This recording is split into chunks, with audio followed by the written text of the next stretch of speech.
Hello everyone, this is Priya. Me and my group members are going to discuss about the group assignment for finance for business. In this assignment, we'll be discussing in detail about the financial institutions and their market capitalization, their risk analysis and project evaluation, along with the fact finding and research which we have done about the financial markets, especially in Australia.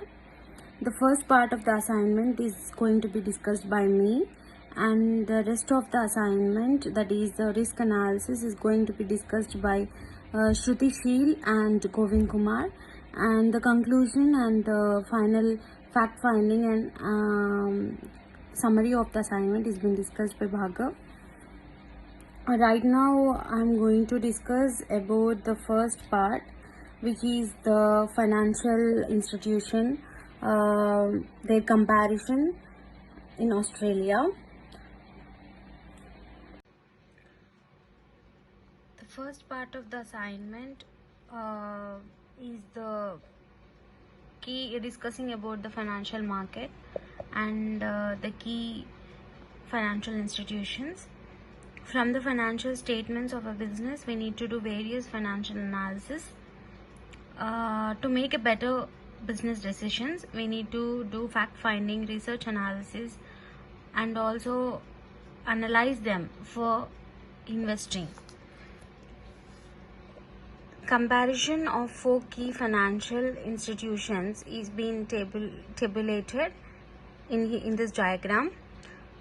We took examples of Westpac under commercial banks and Suncorp Group Limited for insurance company, ANZ for investment bank, and iShares for investment funds. Its classification and the market operation along with the business activities and the main source of income has been listed in here. For commercial bank Westpac, the main source of income comes from the interest from borrowings, life insurance premiums and fees from investment advisory. And for the insurance company, the main source of income comes from the premiums from the insurance businesses, interest from loans and fees from the investment advisory. For the ANZ Bank, the main source of income comes from financial assets, loans and fees from investment advisory. For the investment fund, the main source of income comes from the fund fees and sales commission.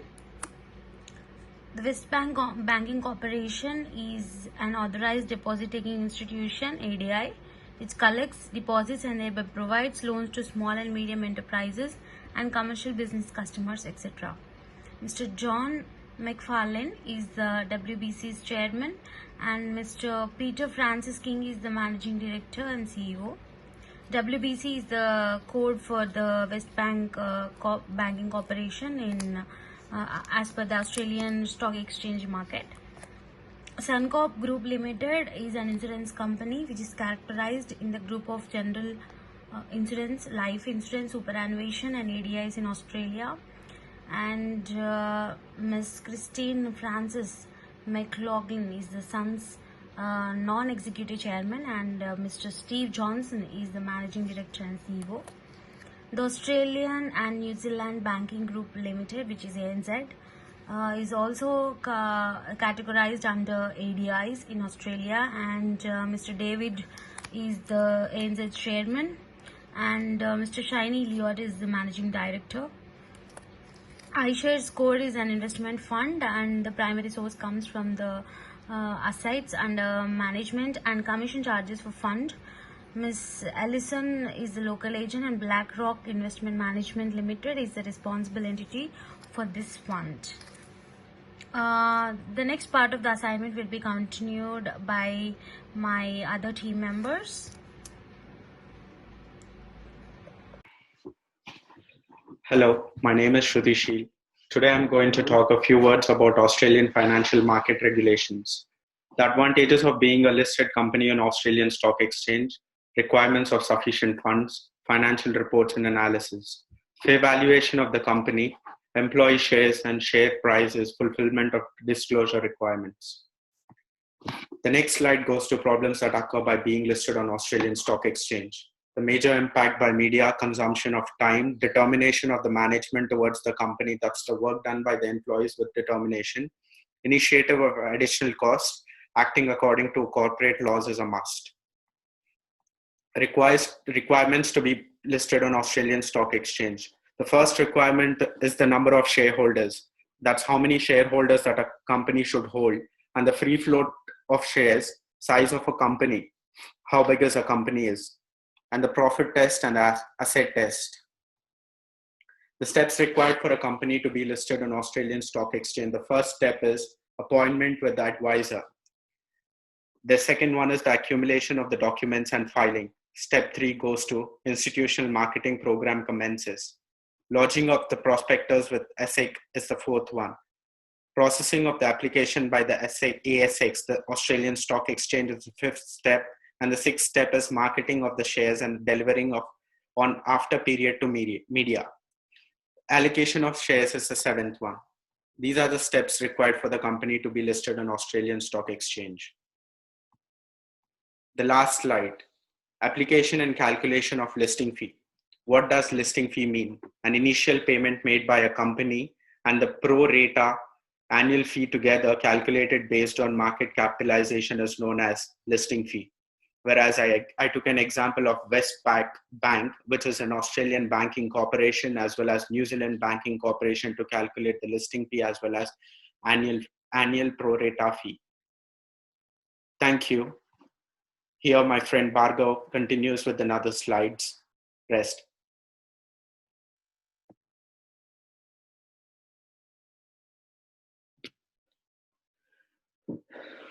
Hi there, I'm Bhargav, and I'm going to take up the topic from here. And I'm going to discuss about the requirements on financial advisory service registration in Australia. Who is a financial advisor? The term financial advisor refers to an individual who pursues an authorized license by Australian Financial Services.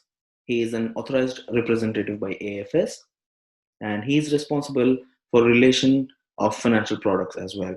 He is a source for advertising or advising clients in a financial market. Next, we move on to the ASIC Financial Advisors Register. It is basically a public record of financial advisors in Australia. It keeps an eye on the registered financial advisors and their performance. It helps consumer to find the registered financial advisor. It helps customer to find the previous experience on a financial advisor. Who should be on the register? The authorized financial advisor with a valid license provided by an AFS is only allowed to be on the register. An employee, or the director of the representative or the licensee should be on the register. Or a representative can also be a body corporate of an AFS license is also supposed to be on a register. Who should not be on the register? If you look at that fact, a company with AFS license is not listed. Instead, a financial advisor is listed. An individual who provides information other than financial products is also not registered. It can be regarding basic banking products, general insurance, and general information. So, when coming to the next point, who updates the register? An AFS licensee is solely responsible to update the register. When details of a financial advisor changes, it should be updated within 30 days or will be penalized. What information is on register? The most important and prominent information of the register are the name, address, email ID, work history, qualification, training, and financial products. What are the financial products which are listed on the ASIC register? It is the deposits and payments, derivatives, foreign exchange contracts, debentures, stocks or bonds, investment schemes, and securities.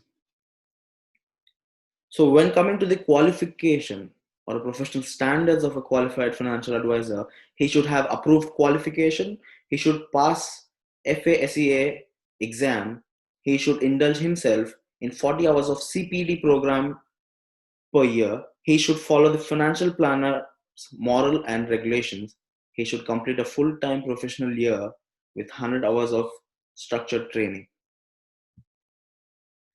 That's it. Thank you. And from now on, I would like to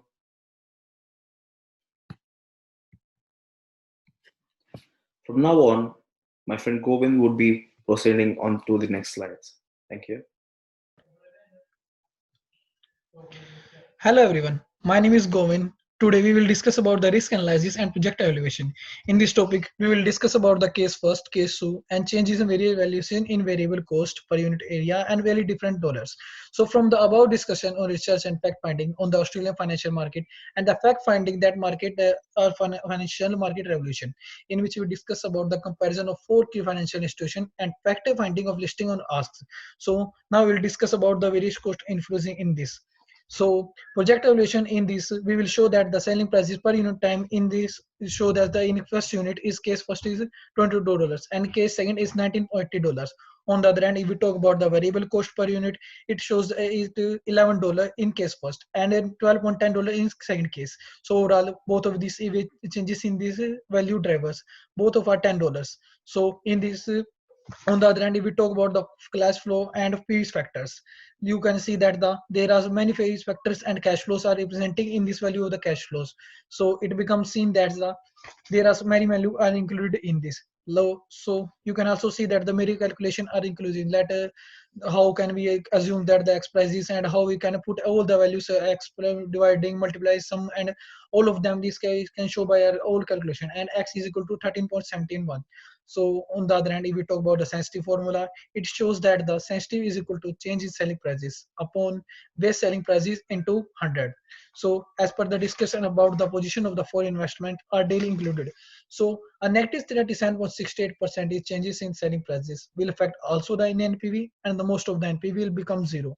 So you can also see that therefore the project is still acceptable and it's so lower than the 37.68%. At the last, if we talk about the from the above discussion and the whole topic in this area, we can show that the various understanding the benefits of benefit financial theories and the implementation of theories in this business world. So if we talk about the WBC and ANZ, both of them had taken the both financial steps for the long time. Overall, if we discuss about the sun and the best solvency position of ANZ and the best discussing investments for various best different position of the different financial advisors. So if we talk about the various companies and apart from this, we have understood the benefit of the getting a company a share listed on ASX. On the other hand, ANSX is a steady and a consistent divided payout history and shows that the various screens and various continents